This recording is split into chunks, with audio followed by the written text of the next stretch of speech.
They say the harbor water, in February, holds you gently before it pulls you under. They're lying. It bites into your skin like 1,000 blades of ice, crushes your chest, and steals the breath right out of you in a single heartbeat. Marlo Brennan knows this, because she threw herself into it at 3 in the morning on a bone-cold Boston night. Mara's 28, a soft, full-figured woman with messy auburn hair and a round face dusted with freckles, a night shift baker whose hands are calloused from dough and oven fire. She's used to being invisible. People look right past girls like her without a second glance. But that night, dragging herself home along the seaport with a few crumpled bills in her pocket and old debts haunting her mind, Mara heard a sound that wasn't a scream, but the heavy, wrong splash of water breaking apart. A young woman had been standing too close to the slick, icy edge, and then in one fragile moment of crisis, one careless step, she vanished beneath the black surface. Mara didn't stop to think. If she had, she'd have remembered she wasn't a strong swimmer, that she had no health insurance, that the water could take them both. But something in her, something that had once watched a person she loved slip away without being able to save them, refused to let it happen again. She kicked off her shoes and dove. She had no idea that the woman she was pulling from that freezing water was Soraya Voss, the younger sister of Cain Voss, the coldest and most powerful man in New England, a crime boss who could silence an entire city with a single phone call. She didn't know that pulling that woman up meant dragging herself into a world of secrets guarded by guns, of mansions cold as ice, and of a man whose hands were always cold because he'd forgotten warmth a long time ago. Mara saved a life that night, but she was about to discover that sometimes saving a stranger is the exact moment your whole life begins to change in ways you never saw coming. If you love stories about quiet courage and hearts that seemed frozen for good, hit that like button to support the channel. Don't forget to share this video with someone who needs reminding that they're not invisible. And subscribe with the notification bell on, so you never miss what happens next in this story. Mara woke in a pale white light and the steady beeping of a heart monitor, the first warmth she felt after many hours coming from the thick heated blanket, pulled all the way up to her chin, though her whole body still shuddered in waves as if the cold of the harbor had frozen itself into her very marrow. A middle-aged nurse with a kind face leaned over the bed, her voice gentle but touched with an amazement she could not quite hide, telling her she was lucky to be alive, that she had been found unconscious on the seaport pier, soaked through and freezing, her body temperature having dropped to a dangerous level. Mara tried to push herself up, her throat burning raw as if she had swallowed broken glass. And the first question that burst from her was not about herself but about the girl she had pulled up from the black water. Where was she? Was she all right? Had she been saved? The nurse paused, confusion flickering across her eyes, then answered softly that Mara had been brought into the hospital alone, that there had been no one else, that the emergency record from that night listed only her name, with no young female patient admitted from the harbor area. Mara felt her chest tighten. She shook her head hard, insisting that she had given a girl mouth to mouth, that she had felt a faint breath return beneath her hands, that she had heard the girl whisper something before slipping away again, that she could not have imagined a living person of flesh and bone like that. The nurse only patted the back of her hand with pity and said that brutal cold sometimes caused the human mind to build images that were not real, that she should rest, and then she quietly left, leaving Mara alone with confusion rising inside her like the tide.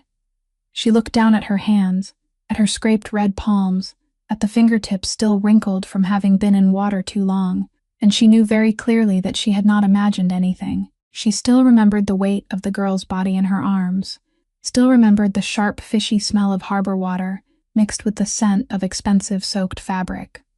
When she was discharged the next morning, something stunned Mara even more than the hospital's denial. When she shakily asked the cashier about the hospital bill she knew she could never afford, the employee looked up at her with polite surprise and said that the entire cost had been paid in full, in cash, by someone who had left no name. Mara stood rooted in the middle of the hospital lobby, scattered pieces turning wildly in her mind, a girl who had vanished without a trace, a record wiped clean as if it had never existed, and some invisible hand that had quietly lifted from her shoulders a debt that could have crushed a whole year of her baker's wages. She put on her night shift coat, which had been dry cleaned and folded neatly on a chair. And when she slipped her hand into the pocket to search for her apartment key, her fingers touched something cold, hard, and heavy. Something that did not belong to her. She pulled it out, and her breath seemed to stop. It was a silver pocket watch, old-fashioned, its surface dulled by time but still carrying the refinement of something valuable. And on the lid was a single letter V engraved in a sharp, elegant line, curling like a proud signature. Mara remembered the moment in the water, when the girl had clung to her arm with desperate strength in her panic, her fingers reaching for anything that might still hold her to life. And surely in that chaos, this object had fallen into Mara's coat pocket without anyone noticing. She turned the watch over. There was no inscription, no message, only that silent letter V, but it was living proof that the girl had been real, that last night had not been the hallucination of a mind frozen by cold. Someone wanted the world to believe nothing had happened on that pier that night. Someone was powerful enough to erase a person from every record, and that same someone, for some reason, had chosen to repay her in silence instead of letting her sink beneath their secret. When Mara stepped out through the hospital doors into the skin-cutting cold of a Boston morning, she felt with absolute clarity that a gaze had settled on the back of her neck, an unpleasant prickling sensation that made her turn around. Across the street, a sleek black car with dark windows sat motionless along the curb, its engine still running softly, releasing a thin white mist that dissolved into the cold air. And though she could not see anyone inside, Mara knew for certain that someone was watching her from behind that glass. She tightened her grip around the silver watch until the metal edge pressed into her skin, pulled her collar higher, and hurried toward the subway station, her heart pounding not simply from fear, but from a chilling certainty that her invisible, quiet life had just been noticed by some force, and that it would never be as peaceful as before. 3 days after that fateful night, Mara returned to the familiar rhythm of Hartley's bakery in Dorchester, where she had stood beside the oven for 6 long years, her hands kneading dough in the heat and the fragrant rise of yeast, trying to lock the silver watch and all the unanswered questions away in some sealed corner of her mind. She had kept it hidden deep inside the pocket of her winter coat, telling herself that perhaps it was best to forget, to let everything pass like a winter nightmare. But the feeling of being watched would not release her.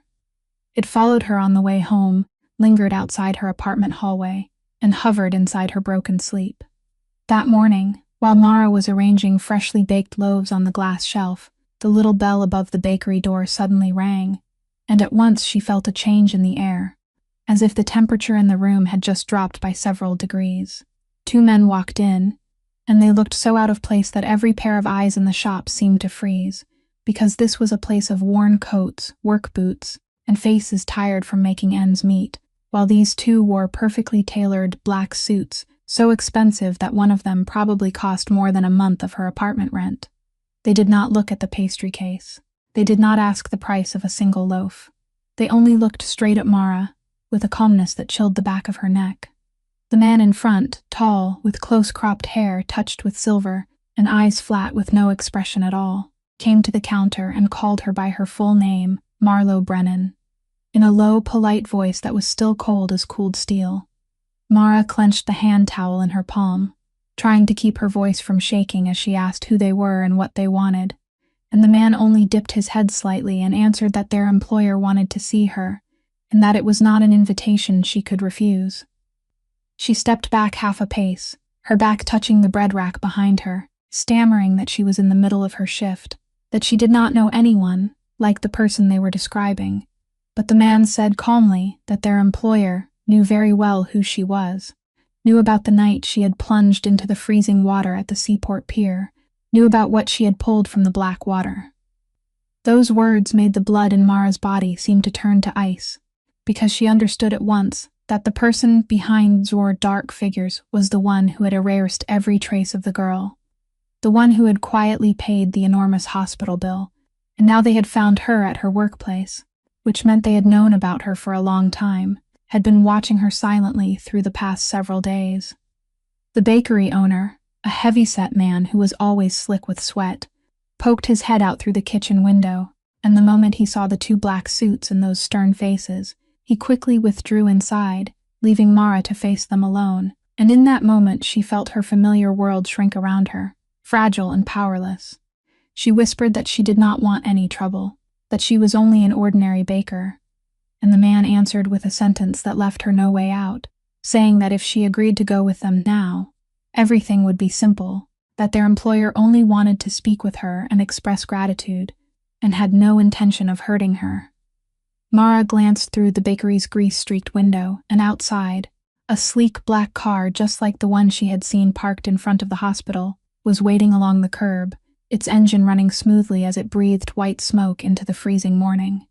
One part of her screamed at her to run, to shout, to call the police, but another, clearer part of her mind reminded her that if these people had truly wanted to hurt her, they had had plenty of chances over the past few days. While she had walked home alone late at night, they would not have needed to come in broad daylight, openly and politely like this. They wanted something else, and that something was tied to the girl she had saved, to the letter V on the silver watch lying heavy in her coat pocket. Mara drew in a deep breath, taking in the familiar smell of flour and caramelized sugar one last time, as if trying to hold on to the little piece she still had left. Then she untied the flour-speckled apron, hung it on the hook behind the counter, and said in a voice she forced to sound firm that she needed to get her coat. The silver-haired man gave a slight nod and stepped back to make way for her, with a cold courtesy more frightening than roughness. And when Mara walked out through the door of the bakery, she knew so well and sat down on the soft leather seat inside the luxurious car, filled with comfortable warmth. She knew she had just crossed an invisible line, leaving behind her small and resigned life to enter a world she had never dared imagine. A world where secrets were guarded by power, and where her kindness that night was about to pull after it consequences she could not possibly foresee. The car drove for nearly 1 hour, leaving the cramped streets of Dorchester behind, and moving toward the quiet stretches of Brookline, where mansions hid behind towering iron fences. And when the heavy gate opened for the car to glide onto the long gravel drive, Mara felt as if she were entering a world carved from stone and ice. The mansion appeared before her, massive and cold, its gray stone walls rising beneath the gloomy winter sky, beautiful in a severe way, and without the slightest warmth of life. The silver-haired man led her through a vast hall paved with gleaming marble, the sound of her shoes echoing strangely in the immense silence, then stopped before a dark wooden door, opened it, and stepped back, leaving her to enter alone.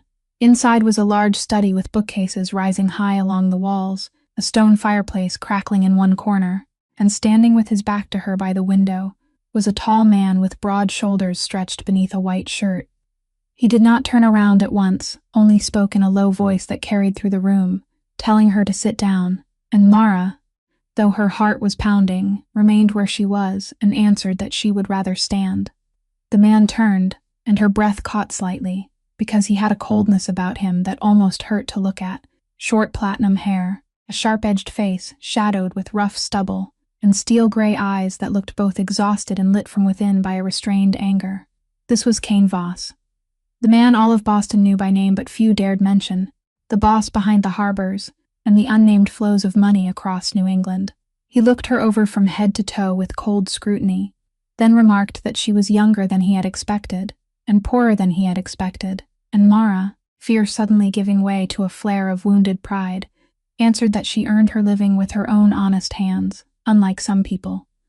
The corner of Cain's mouth twitched, not quite a smile. He stepped closer and placed a security camera photograph on the wooden desk, blurry but clear enough for Mara to recognize herself, plunging into the black water at the harbor that night.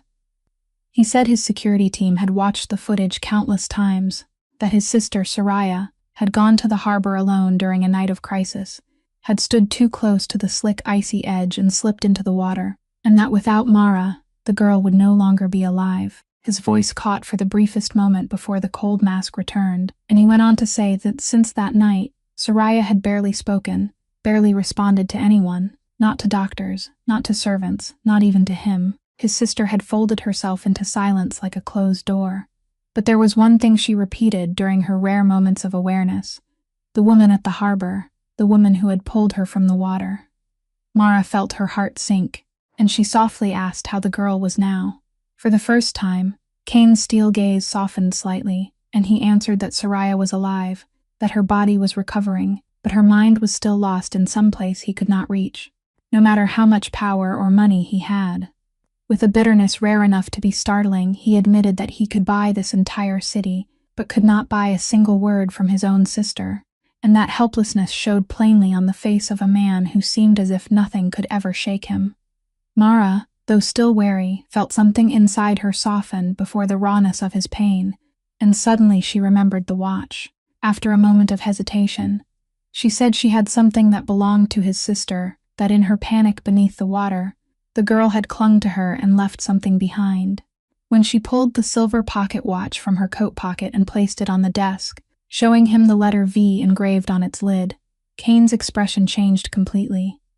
His eyes narrowed, then opened with a shock and emotion he could not hide in time, and he said quietly that it was an heirloom of the Voss family, his father's watch, the thing Soraya always carried with her like a protective charm and never let out of her hand. In that moment, every doubt in him seemed to dissolve, because no fraud could have known about that watch, no one except the person who had truly touched his sister's hand beneath the freezing water that night. Kane looked at Mara in an entirely different way, no longer with cold suspicion, but with something close to reluctant acknowledgement, and he said slowly that perhaps fate had brought her here for a reason, that he had something to discuss with her, something that could change her entire life. Kane walked toward the large wooden desk and picked up a thin folder. He placed it in front of Mara and said he needed someone Soraya trusted, someone who could stay beside her, speak with her, and pull her back from the dark place where her mind had wandered. Mara looked at him with suspicion and answered that she was only a baker, not a psychologist, not a nurse, that she knew nothing about caring for someone as deeply wounded as his sister. Kane shook his head. He said that was exactly what made her different, that he had hired the best specialists, the most expensive doctors, and all of them had failed. Soraya had closed herself off to them the way she had closed herself off to the whole world. But she kept mentioning Mara, the woman at the harbor, the woman who had risked her own life to save a stranger. He said slowly that in his sister's eyes, Mara was not someone being paid to care for her. She was the person who had chosen to jump into the freezing water when everyone else would surely have turned away. And that honesty was what Soraya was starving for, the one thing money could never buy. Mara was silent, feeling the weight in his words, and she understood something that made her heart both lighten and ache, that she mattered to this man not because she was a danger that needed to be silenced, but because she was the only bridge to his sister's frozen soul. He needed her alive and close, not gone. Kane opened the folder, revealing a contract, then pointed to the number written at the bottom of the page, a salary of $8,000 a month, along with a room in the mansion and full health insurance. Mara stared at that number and felt as if the ground beneath her had shifted, because it was money she had never dared dream of, old debt wiped clean, a warm roof over her head, the insurance card she had once desperately needed in the darkest days of her life. The days when she had watched someone she loved slip away, simply because she had not had enough money to save them. That memory twisted through her heart like a knife, and perhaps it, more than the number on the paper, was what made it impossible for her to turn away, because she knew too well the helplessness of watching a life slide out of reach, and she did not want to let Soraya fall into that abyss if there was any chance she could reach out her hand. But Mara was not the kind of person who surrendered easily. She lifted her head, looked straight into Kane's steel-gray eyes, and said she had conditions of her own. Kane raised an eyebrow, his voice touched with cold mockery, as he replied that she was not in a position to bargain. But Mara did not waver. She said that if he truly wanted his sister to recover, then he had to listen to her. She demanded that Soraya's room not be locked from the outside, because a wounded person could not heal in a place that felt like a prison, and that no cameras be installed in the girl's private space, because privacy and trust were the things Soraya needed to be given back, not taken from her again. Kane's eyes darkened. He said those security measures existed to protect his sister, but Mara answered that those walls and those lenses were perhaps part of what had pushed Soraya to the edge, that a person watched with every breath would only feel more suffocated and alone, and that he could not imprison a soul and then expect it to become free again. The words seemed to touch some hidden place inside Kane. He looked at her in silence for a long time, the fire in the hearth throwing wavering shadows across his stern face. And Mara had the feeling that he was weighing not only her conditions, but something much larger about the way he had loved and protected his sister all these years. She added her final condition, that she needed to be free to leave the mansion on weekends, because she was still a person with a life of her own, not an object bought and stored inside a glass case. A long silence stretched between them, then Cain gave a single slight nod. He said he agreed to all of it, and in that low voice Mara heard a rare concession from a man far more used to giving orders than listening. He pushed the pen toward her, and when Mara took it and signed her name on the contract, she felt as if she were signing herself onto a road with no return, stepping fully into a strange and dangerous world. Yet at the same time, somewhere inside her, there was a faint glow of something she had lost long ago. The feeling that her existence mattered to someone, that her hands, calloused from bread dough, might this time be able to save something precious. Cain watched her finish signing, then said quietly that he would take her to meet Soraya. And when he turned to lead the way, Mara tightened her grip around the contract, drew in a deep breath, and followed him deeper into the cold castle, where a young woman was waiting for someone to pull her back toward the light. Cain led Mara through long, seemingly endless corridors paved with marble, the light from crystal chandeliers falling coldly over them, until they stopped before a wooden door at the end of the second-floor hallway, and he said quietly that this was Soraya's room, that he would wait outside, because his presence only seemed to make her close herself off even more. Mara gently pushed the door and stepped into a large room decorated with the most expensive things. A great bed covered in silk blankets, paintings on the walls, an easel standing motionless in the corner. But all that luxury only made the emptiness everywhere feel sharper, as if this were not a room meant for living, but a beautiful golden cage holding a fading soul. Beside the large window overlooking the snow-covered garden, a young woman sat curled in an armchair, her legs drawn close to her chest, her eyes fixed on the space outside without truly seeing anything. Soraya was only 19 years old, yet she looked as though she had carried the weight of an entire lifetime on her shoulders, her face pale and thin, her eyes darkened by sleepless nights, her long hair falling loose to cover half her face like a curtain she had drawn to separate herself from the world. Mara did not hurry closer. She had learned that from the hard years of her own life, that a wounded person did not need someone to rush in and break down the walls they had built. They only needed to know that someone was willing to sit outside those walls, without judgment, without pressure. She quietly pulled a small chair nearer but still kept enough distance, then sat down and simply said her name was Mara, that she had not come here to force Soraya to talk or do anything at all. She only wanted to sit there for a little while. Soraya did not turn her head.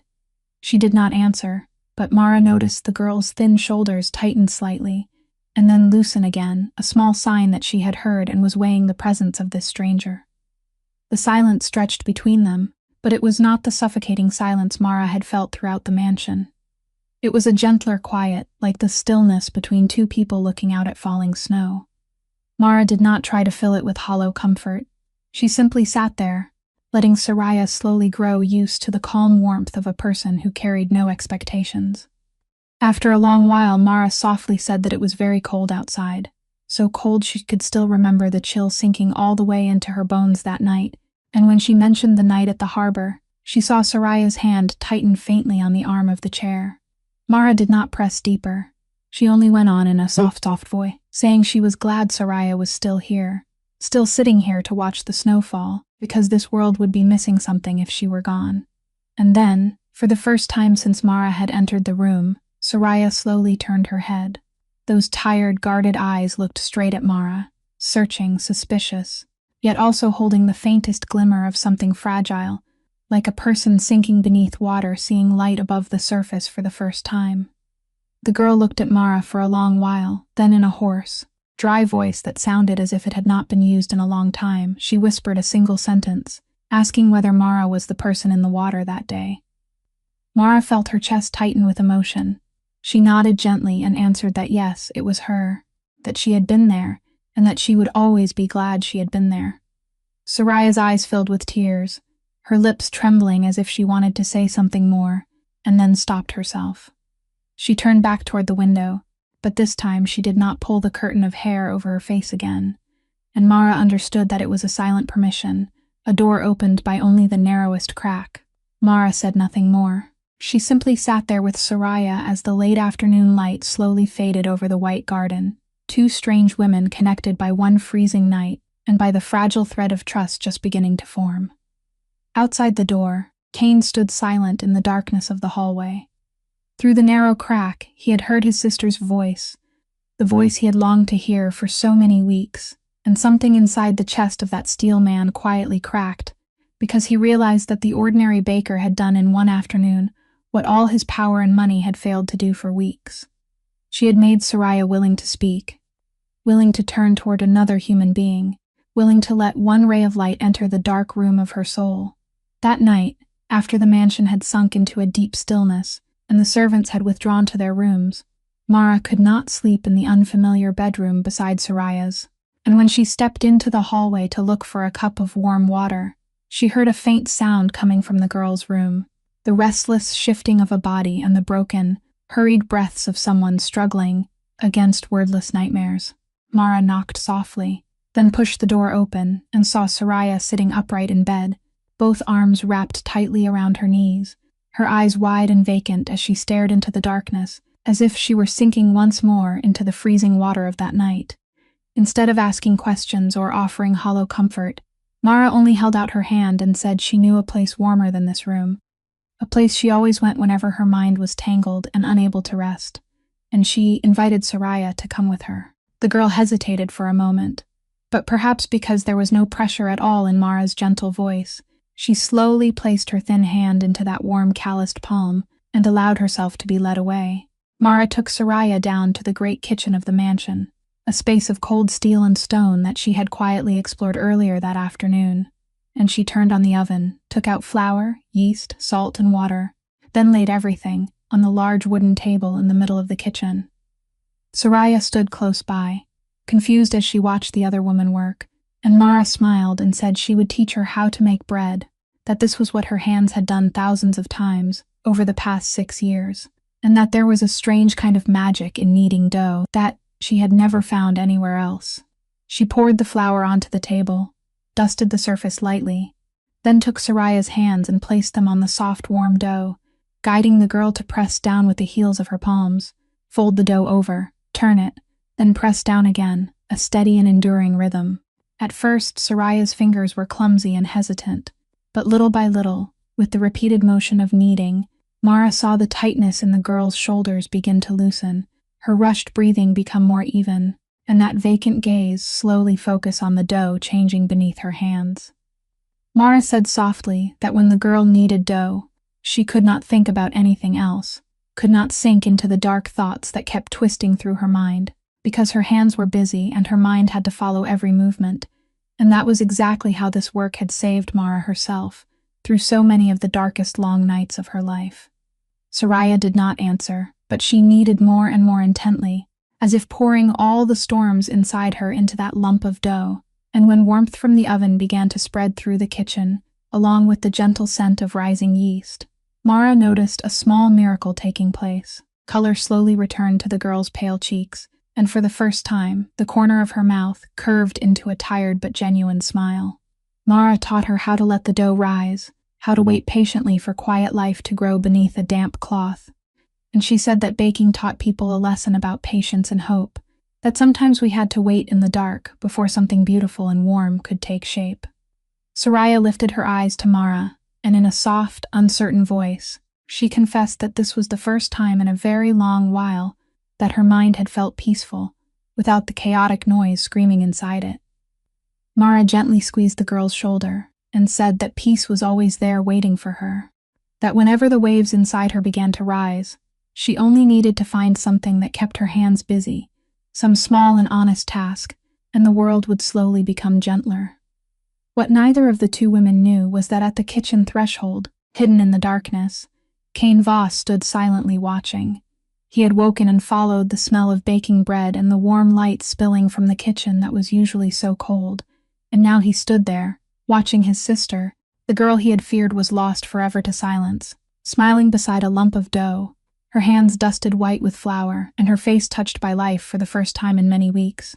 He did not step inside. He did not speak, because he understood that his presence might break this precious, fragile moment. He only stood there quietly, his cold hands clenched at his sides, and in those steel-gray eyes that were usually so hard, something warm and aching appeared for the first time, a silent gratitude toward the baker, who had brought warmth back into his frozen house and lit a small ray of light inside his sister's soul. The next morning, when the weak rays of winter sunlight slipped through the large windows of the dining room, Mara decided to do something this mansion had never seen before. She set 3 plates on the long dining table, where usually only one person sat, and in the middle of the table she placed the basket of hot bread she and Soraya had baked together during the night.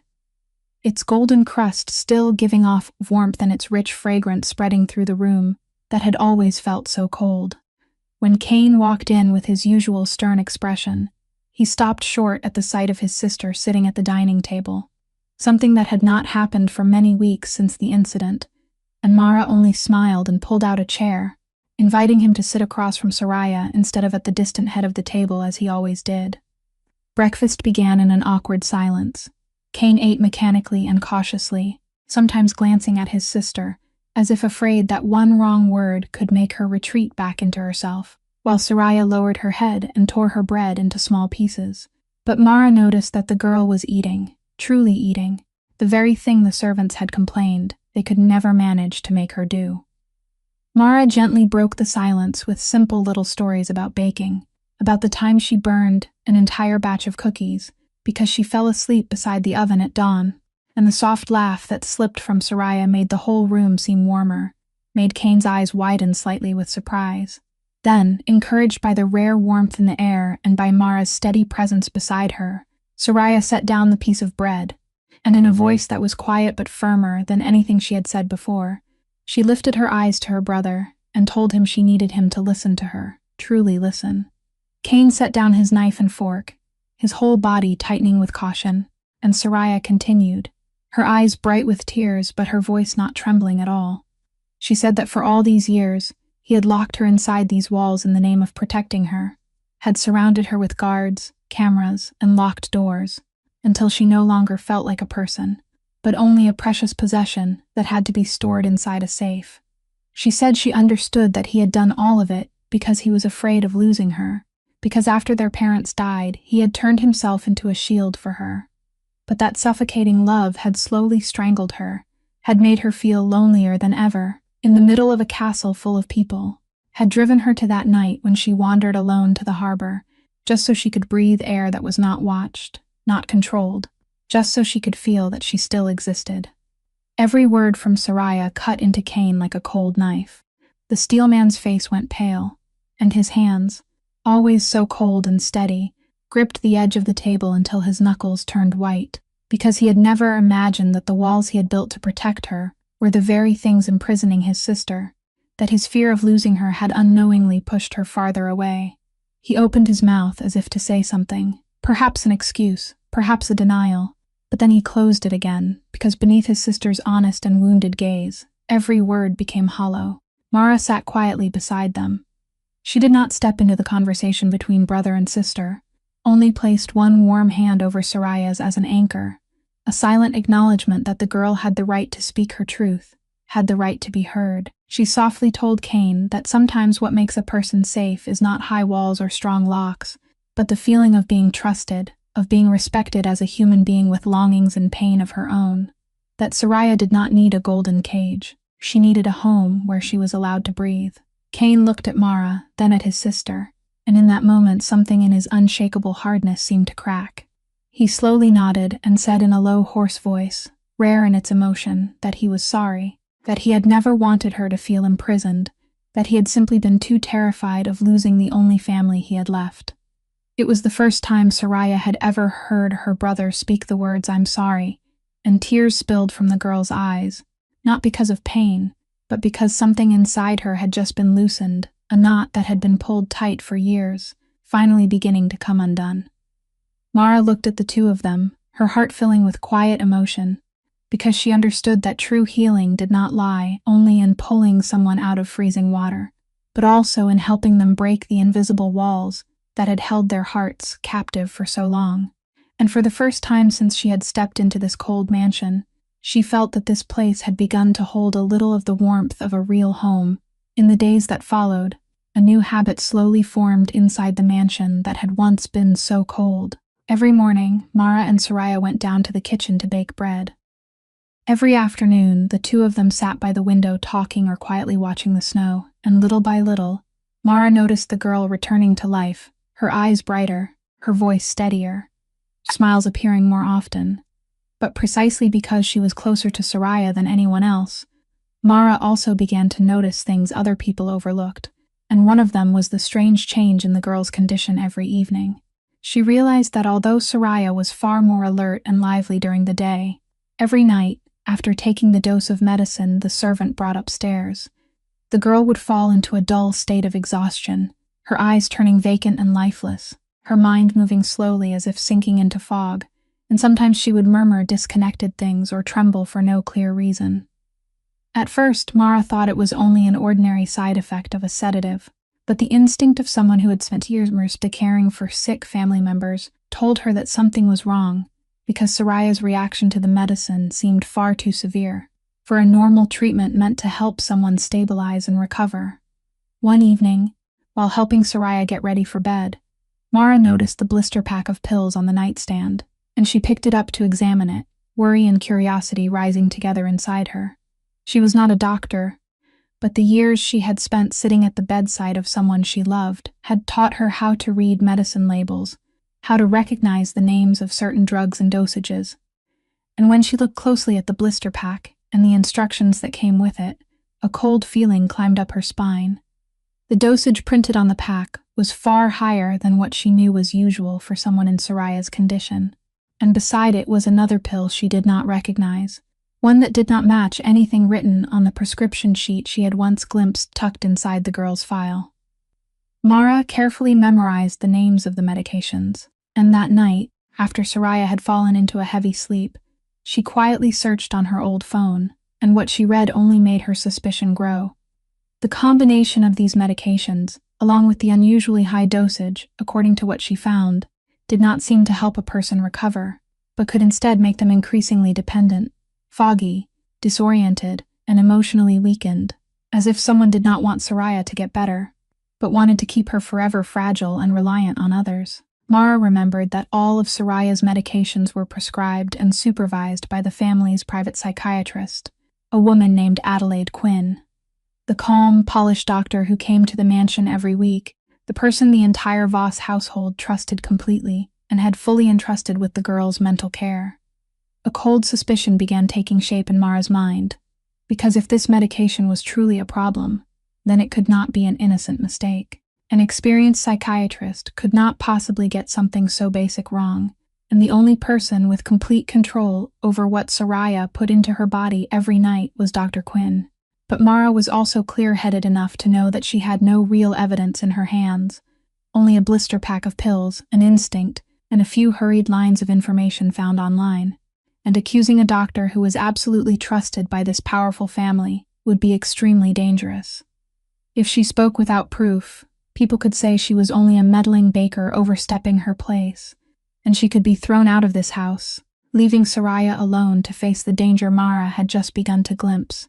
All that night, Mara tossed and turned without sleeping, the image of Soraya's vacant eyes after each dose haunting her mind, and she wondered whether she was imagining too much, whether her own wariness was turning ordinary things into conspiracy. But then she remembered the stark contrast between Soraya, alive and bright during the day beside the bread dough, and Soraya, dazed and drained every night, and she knew her instinct was not without reason. She decided that she would not rush to accuse anyone, but she would watch quietly, secretly keep one blister pack as evidence, and wait until she had enough in her hands to protect the girl she had once saved from the freezing water, because she had once been helpless as she watched someone she loved slip away. And this time she promised herself that she would not let it happen again, no matter what price she had to pay. One weekend afternoon, just after Dr. Adelaide Quinn had finished her routine visit with Soraya and was gathering her things in the hallway, Mara happened to pass by and heard the doctor speaking on the phone in a low, tense voice, completely different from her usual calm and polished manner. Mara did not mean to eavesdrop, but a few broken sentences still reached her ears. Dr. Quinn mentioned her daughter, mentioned some extremely expensive medical treatment overseas that she could not possibly afford. Her voice catching as she said she had no other choice, that she had exhausted every resource and time waited for no one. When she realized someone was nearby, Dr. Quinn hurriedly ended the call and turned around with the professional composure already fixed back onto her face, smiling and greeting at Mara before walking away. But Mara still caught sight of the reddened eyes and the tense lines carved across the woman's forehead. That moment left in Mara's mind a feeling she could not quite name, a passing sympathy mixed with the suspicions still smoldering inside her about the pills, though at the time she could not yet connect the two, only knowing that behind the doctor's flawless exterior was a human being carrying some enormous despair. That evening, after Soraya had fallen asleep, Mara went down to the study to return a few books she had borrowed, and she found Kane sitting alone beside the fireplace, the flames casting warm streaks of light over his usually cold face, a glass of whiskey untouched on the arm of his chair. He looked up at her, and instead of the cold scrutiny of the first days, his eyes now carried a tired gentleness as he quietly invited her to sit in the chair beside him. They sat in silence for a while in the warmth of the fire.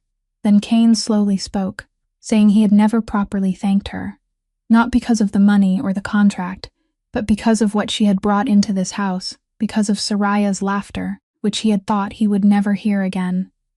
Mara softly answered that she had only done what anyone should have done, but Kane shook his head. He said no. Most people would have turned away, would have chosen their own safety, and she alone had plunged into freezing water for a stranger, then stepped into his dangerous world without backing down. In a deep, hoarse voice, rare in its openness, he told her about his childhood, about the night his parents died and left him with a little sister he had sworn to protect at any cost, about how he had built an entire empire of power around the single belief that if he became strong enough, rich enough, frightening enough, then no one would ever be able to take away the person he loved again. Mara listened, and she realized that behind the icy shell of the most powerful boss in New England was a boy who had once lost everything and become so afraid that he had turned that fear into steel walls. She gently placed her hand over his, and for the first time, she felt warmth beginning to seep into those hands that had always seemed cold. Kane looked down at the small calloused hand, roughened by bread dough, resting over his, then lifted his eyes to hers, and in that moment the distance between them seemed to dissolve. The firelight reflected in both their eyes, and the air between them grew heavy, with a feeling neither had yet dared to name, but one that had been quietly taking root through all the days behind them. Mara felt her heart beating fast. She found herself leaning slightly closer, and Kane did the same, his steel-gray eyes softening as he looked at her as though she were the only warmth in his frozen life. But at that fragile moment, the study door opened, and one of Kane's security men stepped in with a tense face. He quickly apologized for interrupting, then reported that something urgent had happened at the harbor, a serious matter involving the family's rivals. Kane immediately stood, the cold mask of the boss returning in an instant. He gave Mara's hand one brief squeeze, like a promise for something left unfinished, then strode out of the room, leaving her alone beside the fireplace, with her heart still unsteady, and a vague instinct that the short, peaceful days they had just lived through were about to be swept away by some coming storm, that the dangerous world beyond these walls was beginning to tighten around all of them. That night, while Kane was still busy handling the urgent matter at the harbor, and the mansion had sunk into silence, Mara startled awake because of an uneasy instinct. She stepped into Soraya's room and found the bed empty, the door left ajar, the young woman gone from her room in the middle of the night. Mara's heart pounded, but instead of immediately alerting the entire security team and breaking the promise of respect she had given Soraya, she decided to search on her own, because she believed that if the girl had wanted to hide somewhere, what she needed was a friend coming to find her, not a squad of guards surrounding her like a criminal. Mara remembered the time Soraya had whispered about a place that had once belonged only to her, a small art studio in the old neighborhood, where she had studied art before being brought back to live behind walls. and instinct told Mara that the girl had returned to that very place. She called a taxi and followed the address Soraya had once mentioned, crossing the empty frozen streets of Boston at night, and when she arrived she found an old brick building, with a warm yellow light still glowing faintly in an upstairs window. Mara climbed the creaking wooden stairs, pushed open the half-closed door, and the sight inside made her go still. It was an art studio filled with paintings, canvases standing in every corner, and Soraya was sitting in the middle of the room on a floor stained with paint, her hands smeared with color, her hair tangled, her eyes wet with tears, yet no longer holding the hollow, vacant look of the first days. Instead, they shone with something fiercely and vividly alive. Mara stepped in gently, and when her eyes moved across the paintings, she understood that she was looking straight into the girl's inner world. Dark paintings in cold gray tones, lonely shapes sinking into shadows, hands reaching out from black water, trying to grasp a distant light. All of it like the silent cry for help of a soul that had been imprisoned and forgotten for too long. But among those dark paintings, Mara noticed an unfinished canvas resting on an easel. And in this new painting, there was something entirely different. There was a warm streak of light entering the darkness. There was another hand gripping the hand that was sinking, and Mara recognized that image as the moment she had pulled Soraya up from the freezing water. Soraya lifted her eyes to Mara, and in a choked voice, she confessed that art had once been her whole world, the only place where she could be herself, where she could pour out everything she could not say aloud. But people had taken even that from her, had locked her away and treated her passion as meaningless. And the night she wandered to the harbor was also the night she felt she had lost everything that made her still want to exist. Mara knelt beside the girl, not rushing to deny anything or offer advice. She only listened, then gently said that these paintings were not meaningless at all, that they were beautiful and heartbreakingly honest, that it was often from the darkest places inside a person, that they created things capable of making others understand they were not alone. She pointed to the unfinished painting with a warm streak of light, and said this was what she wanted Soraya to remember, that no matter how deep the darkness became, there was always a hand ready to reach down, always light finding a way in, and that the girl deserved to keep painting those pictures with light. Just then, hurried footsteps sounded on the stairs, and Kane rushed into the studio, his face pale with panic and anger. He had discovered that both of them were gone, and had searched the city frantically. He turned to Mara, his voice full of fury as he accused her of recklessly taking his sister outside in the middle of the night without telling anyone, of placing the girl in danger. But Mara stood straight before him, completely unshaken, and answered that she had not taken Soraya anywhere, that she had come here because she trusted the girl and wanted to let her be a human being, not a prisoner. She told him plainly that if he truly wanted his sister to recover, he had to learn to loosen his grip on his own fear, had to see Soraya as she truly was, an artist with a soul that needed the freedom to breathe and create, not a fragile treasure that needed to be locked away. The anger on Kane's face gradually faded, as his eyes moved across the paintings, across the colors heavy with his sister's pain he had never known existed, and finally stopped on the painting with the warm light and the two hands holding on to each other. He stood silent for a long time, then turned to Mara with a completely different look, no longer angry, but filled with an aching understanding. He said softly that he had never known his sister carried these things inside her, that perhaps all these years he had protected her body while forgetting her soul. He stepped forward, knelt beside Soraya, and for the first time in a very long while, that steel man held his sister tightly, whispering that from now on he would let her paint, let her live, let her be herself. And in that small art studio filled with paintings, beneath the warm yellow light, 3 wounded people in 3 different ways found among one another. For the first time, a thread of understanding and hope. The charity auction raising funds for mental health care programs was held in a magnificent grand hall in the center of Boston, and it was an event Kane could not miss, because rumors had begun spreading through high society that the sister of Boss Voss had broken down, lost her mind, and was no longer capable of appearing in public, and those very rumors were being used by his enemies to destabilize his entire empire. Kane knew the only way to silence them was to let Soraya appear, calm and steady, proving that she was all right, and although his heart was filled with worry, he still asked his sister what she wanted. this time not as an order but as a true request, and Soraya, with the courage she had newly found again, agreed, as long as Mara stayed beside her. That evening, when Mara stood before the mirror in the deep blue evening gown that had been prepared for her, she felt so out of place and insecure that she wanted to run away, because she was not the slender, elegant kind of woman who usually entered places like this. She was a plump girl with rounded shoulders and a freckled face, and she feared that amid that sea of glittering people, she would become a joke, an outsider judged by every eye in the room. Just then, Kane stepped up behind her. He looked at her through the mirror, and in a rare, warm voice, he said she was beautiful. Not the false beauty people wore through money, but a warm and honest beauty that came from within, the kind of beauty that the entire room put together could not possess.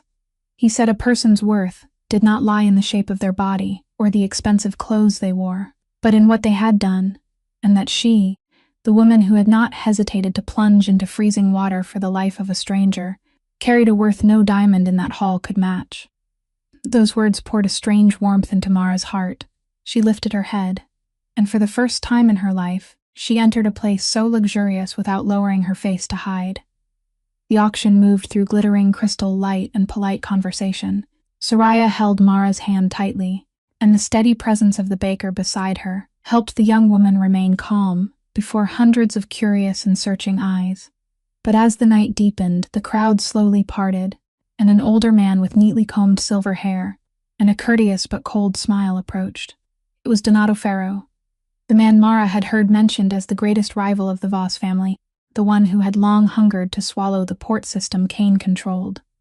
Ferro greeted Kane with false familiarity, his eyes passing over Soraya with an attentiveness that made Mara's skin prickle. Then he leaned down and spoke to the young woman in a sweet voice heavy with hidden meaning, saying that it was such a relief to see she could still pull herself together after everything, that everyone had been so worried about her fragile health, that it was such a pity for a young woman to carry such a heavy mental burden. Every word Ferro spoke carried a layer of threat beneath the surface of concern, as if he were planting in the minds of everyone around them the idea that Soraya was unstable and weak, and Mara could clearly feel the girl begin to tremble, her shoulders shrinking beneath the old man's gaze. She immediately stepped forward, placing herself between Ferro and Soraya, and in a calm but firm voice, she answered that Soraya was recovering very well and did not need anyone to worry on her behalf, that sometimes what a person needed was not pity but to be left in peace. Ferro raised an eyebrow and looked at Mara with amusement mixed with contempt.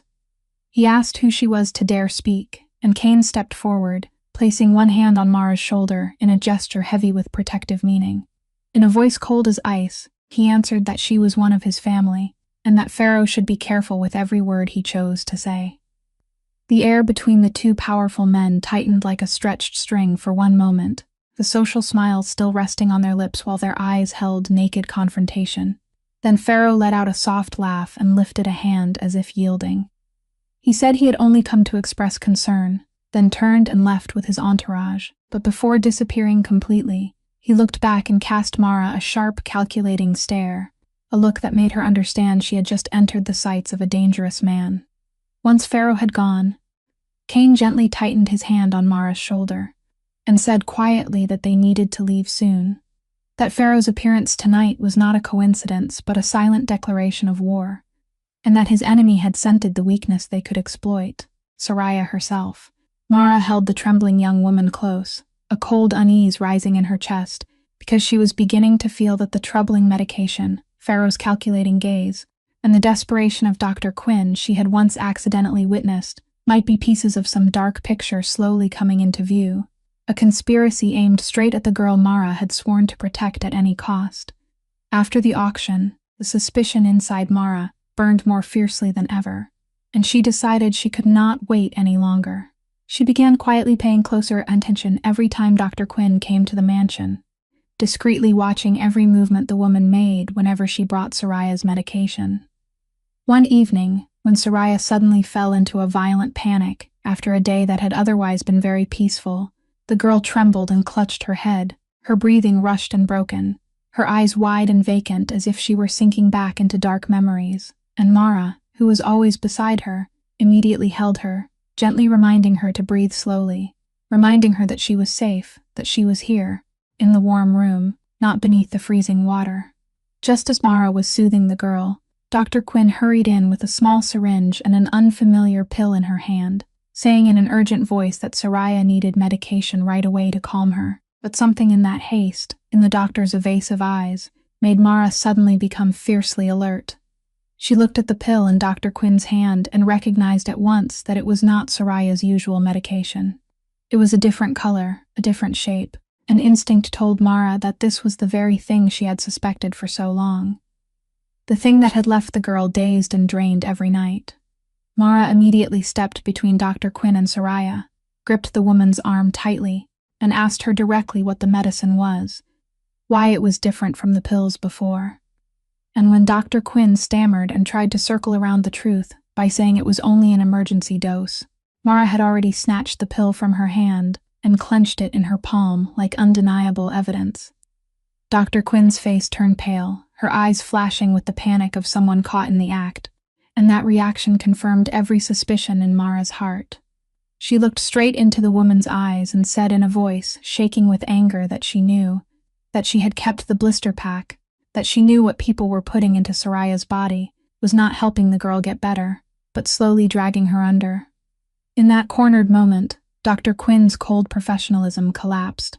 She stepped back, her hands trembling, and broken confessions began to spill out. She said she had had no choice, that people had forced her, that all she had been required to do was keep Soraya weak and foggy long enough.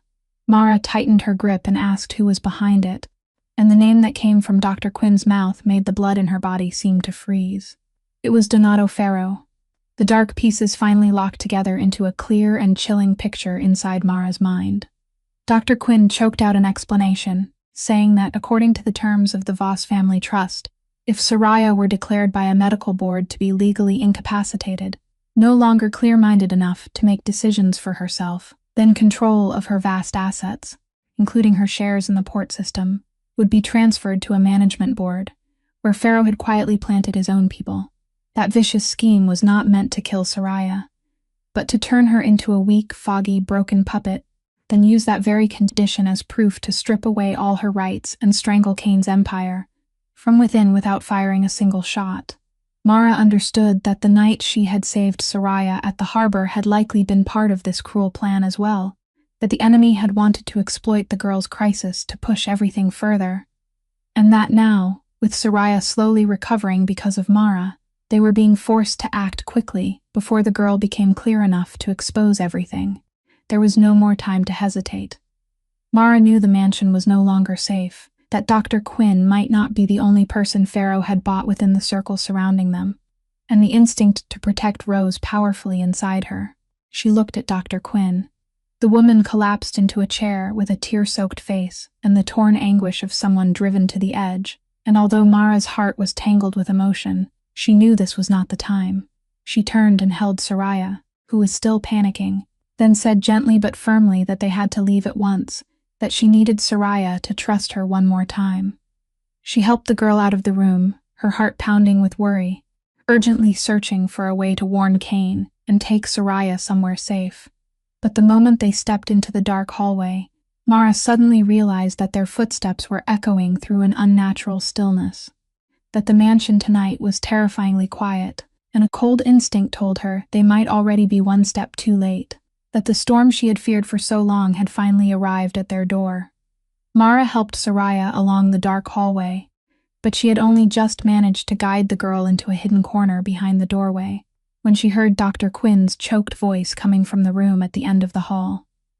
The woman was collapsed beside a small table, the phone pressed close to her ear, and the words she spoke through her sobs made Mara freeze. Dr. Quinn begged the person on the other end of the line, saying she had done everything they asked, that she couldn't go any further, that she had never wanted to hurt that girl, and then her voice broke completely when she mentioned her own daughter, her only child lying in a hospital, waiting for an expensive treatment that only the money Ferro had promised could possibly save. Mara stood motionless in the darkness, her heart torn between fury and an unexpected sorrow, because through each broken word, she realized that Dr. Quinn was not a cold-blooded villain, but a desperate mother backed into a corner, a decent human being whose fear of losing her child had turned her into a tool in the hands of evil. Through her tears, Dr. Quinn confessed that she had been the one who revealed the family's entire schedule to Pharaoh, that she had quietly cleared the path for his plan, and that everything had now been arranged to take Soraya away that very night. Mara understood that she was one step too late, and at that exact moment, the sound of a car engine rose from the courtyard, along with hurried footsteps entering the mansion. A group of people in white medical uniforms walked in with a cold, professional air, led by a man holding a folder, who announced that they had come to transfer Soraya to a specialized treatment facility under medical orders. Mara immediately understood that this was Pharaoh's final move. Beneath the disguise of a lawful medical transfer, they would take Soraya to a place where the girl would be imprisoned forever in a foggy state, declared incapacitated, and never again given the chance to speak for herself. She rushed out and stood in front of the group, spreading her arms to shield Soraya behind her, and declared clearly that the girl was not going anywhere, that, without Kane's consent, no one was allowed to take Soraya out of this house. The man holding the folder only smiled coldly, and replied that all the paperwork was complete and valid, that she was merely a hired employee with no right to interfere in a medical decision, then signaled for the people behind him to move forward. Soraya began trembling violently, her eyes filled with terror as she realized she was about to be dragged back into the darkness she had only just struggled to escape. She clung to Mara as if clinging to the only life raft she had left, and Mara squeezed the girl's hand tightly, whispering that she would not let anyone take Soraya away, that she had promised and she would keep her word. In the middle of that chaos, Dr. Quinn stepped out of the room, her face soaked with tears, and in the moment when she stood between two choices, between desperation for her own daughter and a conscience screaming against the crime she was helping commit, she looked at Mara with eyes begging for forgiveness, but still without enough courage to stop it. The group moved in closer, and although Mara fought fiercely, although she shouted for help, she could not stop an entire group that had been carefully arranged. They tore Soraya from her arms and carried the sobbing girl into a waiting car outside. Mara was shoved down onto the cold hallway floor, and through her furious tears she watched the car roll away and disappear into the night, taking with it the girl she had sworn to protect. Her heart shattered by the familiar and terrifying feeling of helplessness, the feeling that had once tormented her years ago when she stood watching someone she loved slip away and could do nothing. But this time, instead of collapsing, a fire of determination blazed inside her. Mara pushed herself up and ran to find Kane, and when she found him just returning from the harbor, she told him everything in breathless fragments, about Pharaoh's conspiracy, about the trust clause, about Dr. Quinn, and about Soraya having just been taken away under the name of a medical transfer. Kane's face darkened, his steel-gray eyes flashing with a deadly coldness unlike anything she had ever seen.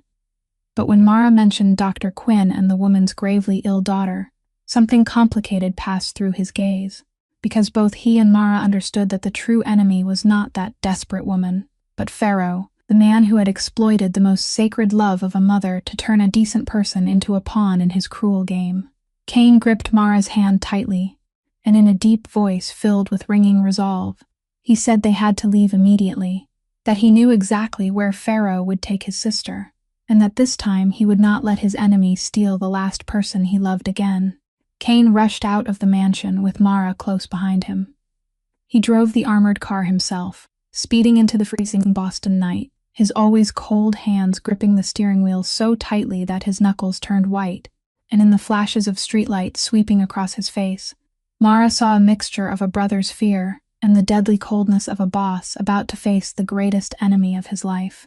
He explained in a hurried breath that Pharaoh would not take Soraya to a real hospital, but to the very old abandoned port his family had once controlled.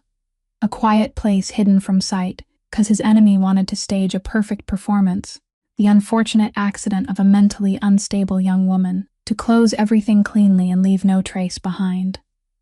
Mara felt her chest tighten when she understood the cruelty of that scheme.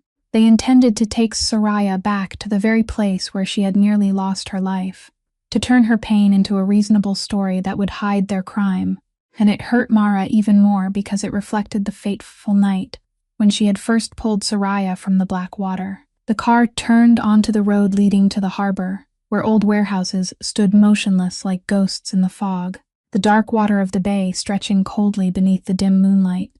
And Kane turned off the headlights, letting the car creep slowly through the darkness so they would not alert the enemy. They got out and moved along the damp concrete walls, and through the thin mist, Mara saw headlights in the distance from several cars parked close to the edge of the pier, by shadows moving around them, and in the middle of those figures was a small familiar shape being led toward the water. It was Soraya. Mara's heart seemed to stop. Her instinct pushed her to run straight toward the girl, but Kane held her back, whispering that they could not act recklessly, that Pharaoh had his people everywhere, and one wrong move could cost all three of them dearly. He signaled to his loyal security team, the men who had silently followed in another car, and they quietly spread out to surround the area. While waiting for the right moment, Mara held her breath and watched, her heart twisting as she saw that Soraya was still dazed from the medication, her legs unsteady, her vacant eyes looking around as if she did not understand what was happening. Standing among the group was Donato Ferro, relaxed as if enjoying a performance he had directed himself, his polite and cold voice carrying through the wind as he told his men to be gentle, that everything had to look natural, like a tragedy no one could question. Mara heard every word, and it felt as if fire were burning through her insides. She looked at Kane and saw his face harden, but she also saw the calculation in his eyes. He was waiting for the instant his enemy made a mistake, so he could strike without putting Soraya in danger. But then every plan suddenly collapsed when one of Pharaoh's men accidentally spotted the security team moving in the fog. He shouted, and in an instant the tense stillness shattered into chaos. Shadows rushing at one another, angry voices ringing through the night at the harbor. Taking advantage of the confusion, Mara could think of nothing but Soraya. She broke from hiding and ran across the chaos toward the girl who was swaying helplessly, and she saw Pharaoh, realizing that his game was falling apart, seize Soraya and drag her slowly back toward the slick edge of the pier, using her as his final shield and bargaining piece. Mara screamed Soraya's name, her voice tearing through the cold fog, and when the girl heard that familiar call, she lifted her head, her drug-dulled eyes flickering with a trace of recognition, a trace of hope in the middle of her haze. Kane rushed forward too, shouting at Pharaoh to let his sister go, his voice full of authority and the urgency of a brother, watching the only family he had left stand on the edge of disaster. But Pharaoh only gave a bitter laugh. He knew he had reached the end, and he seemed ready to drag everyone down with him. Mara stopped a few steps away from them, breathless, her heart pounding wildly, and in that hanging moment she realized Dr. Quinn had also arrived in a panic, the woman's face white with horror, as she witnessed the true consequence of what she had helped set in motion. Mara understood that this time she did not need only strength to save Soraya. She needed something stronger than force. She needed to reach the last piece of conscience left in the person, standing on the line between good and evil, before everything sank into the freezing water waiting below. Mara stood on that fragile line, her breathing rushed in the skin, cutting cold of the harbor, and instead of charging forward in desperation, she forced herself to stay calm, because she understood that the only person who could change the situation now was not Pharaoh or his henchmen, but Dr. Quinn, who was standing and trembling at the edge of the chaotic crowd. Mara turned to the woman, and in a voice choked with emotion yet full of weight, she called her by name. She said she knew Dr. Quinn had been forced, knew she had done everything for her daughter, knew the heart of a mother could push people into doing things they themselves were horrified by. She said she understood the feeling of helplessness when someone you loved needed saving and you did not have the power to save them, because she had lived through that too, had lost family simply because she had not had enough to hold on to them, and that was why she did not blame her, but begged her to think about what her daughter would become if she grew up, and learned that her life had been traded for the life of another innocent girl. Mara said there was still time for her to choose again, that a true mother would never want to save her own child by destroying someone else's child, and that if she stopped now, she could still be the mother her daughter deserved to have. Each of Mara's words seemed like drops of water soaking into the ice of despair surrounding Dr. Quinn's heart, and Mara saw the woman's face streamed with tears, her shoulders shaking violently, and then in the decisive moment, Dr. Quinn turned and shouted at Pharaoh's men to stop, that she would confess everything, that she could not help this crime for even 1 second longer. The sudden betrayal from his own pawn left Pharaoh stunned and distracted for a moment, and at that exact instant, because of the struggle and the slick, icy pier beneath them, Soraya staggered out of his grip and plunged toward the dark water below.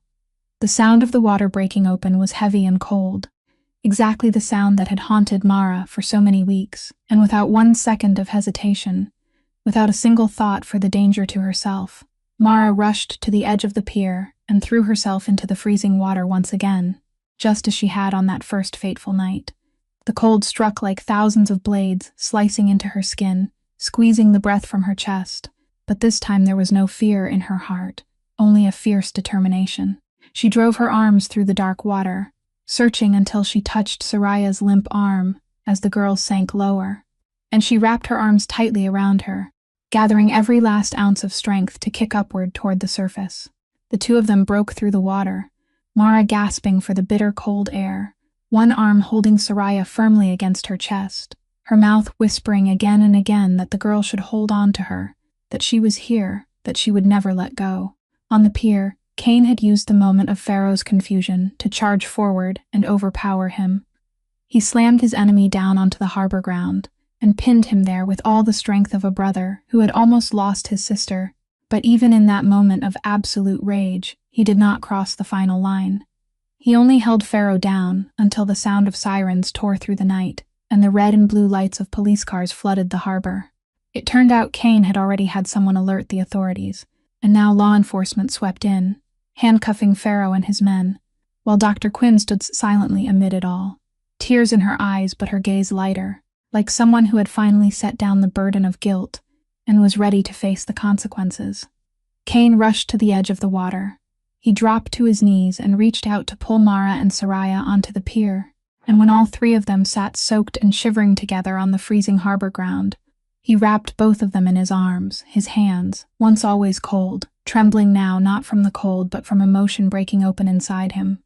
Soraya, though exhausted and nearly limp, still forced her eyes open to look at Mara, her pale lips moving faintly as she spoke the two words "thank you," and Mara held the girl tighter in her arms, tears mixing with harbor water as they streamed down her face, her heart filled with a happiness and peace she had never felt before, because this time she had not been helpless.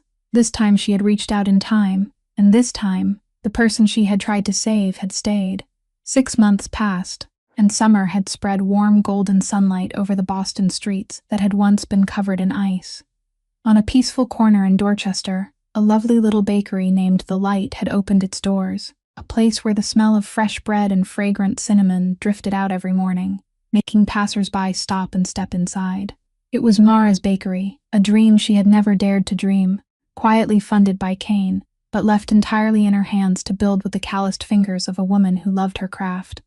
Behind the glass counter stood Soraya in an apron dusted with flour, her cheeks fuller and rosy, a radiant smile on the face that had once been pale with despair. The young woman now helped Mara bake while following a proper and humane course of therapy, with a doctor who truly cared about her. On the bakery wall hung Soraya's paintings, no longer filled with cold gray shades sinking into darkness, but overflowing with light, warm streaks of sunshine, hands holding one another, and smiling faces, because the girl had found her art again, and this time no one could take it away from her anymore. As for Dr. Adelaide Quinn, she had honestly confessed the entire truth, and her testimony helped bring Pharaoh to justice. Because of her cooperation and the circumstances of a desperate mother, she received a light sentence, enough for her to atone for her mistakes, while still having the chance to return to her daughter, the child who had finally received treatment and was slowly getting better, thanks to the help Cain had quietly arranged, because he understood that the one truly to blame was Pharaoh, while Dr. Quinn was only a decent human being who had lost her way in the fear of losing her child. One afternoon, as golden sunlight slanted through the bakery window, Cain walked in, no longer wearing the cold black suit of a boss but only a simple shirt, looking much younger and lighter than before, his hands, once always cold, now knowing how to seek warmth. He came to Mara, and with Soraya smiling as witness, he took out a simple silver ring, not a showy glittering diamond, but a modest silver band engraved inside with a small line of words, and he said softly that he had spent his whole life building steel walls to keep the people he loved safe, but she, the woman who had dared to plunge into freezing water for the life of a stranger, had taught him that what truly keeps a person alive is not walls or power or money, but a hand willing to reach down when we are sinking. Mara, her eyes filled with tears, nodded and let him slide the ring onto her finger. And in that moment, 3 people who had each been wounded in their own way truly became a family, a warm home built not from cold stone, but from kindness, understanding, and love. Mara's story reminds us of something simple yet profound, that the value of a person does not lie in body shape, money, or status, but in the kindness and courage to reach out and help another person. That sometimes the people who seem most invisible and ordinary carry within them the power to warm an entire frozen world, that no one should be left alone in the dark, and that compassion, even for those who have lost their way, is also the light that can heal the deepest wounds. May each of us become the hand that reaches down for someone else, and may we also be brave enough to take that hand when we ourselves need to be saved. If this story has touched your heart, please subscribe to our channel. Hit like and share the video so you will not miss more meaningful and moving stories every day. How do you feel about Mara's story and Soraya's healing journey, and what touched you the most? Please leave a comment below to share the feelings from deep within your heart, because we always read and listen to every line you share. Thank you for taking the time to listen until the very final moments. I wish you, the person watching this video, good health always, a joyful life, peace and serenity every day. Goodbye, and see you again in the next videos.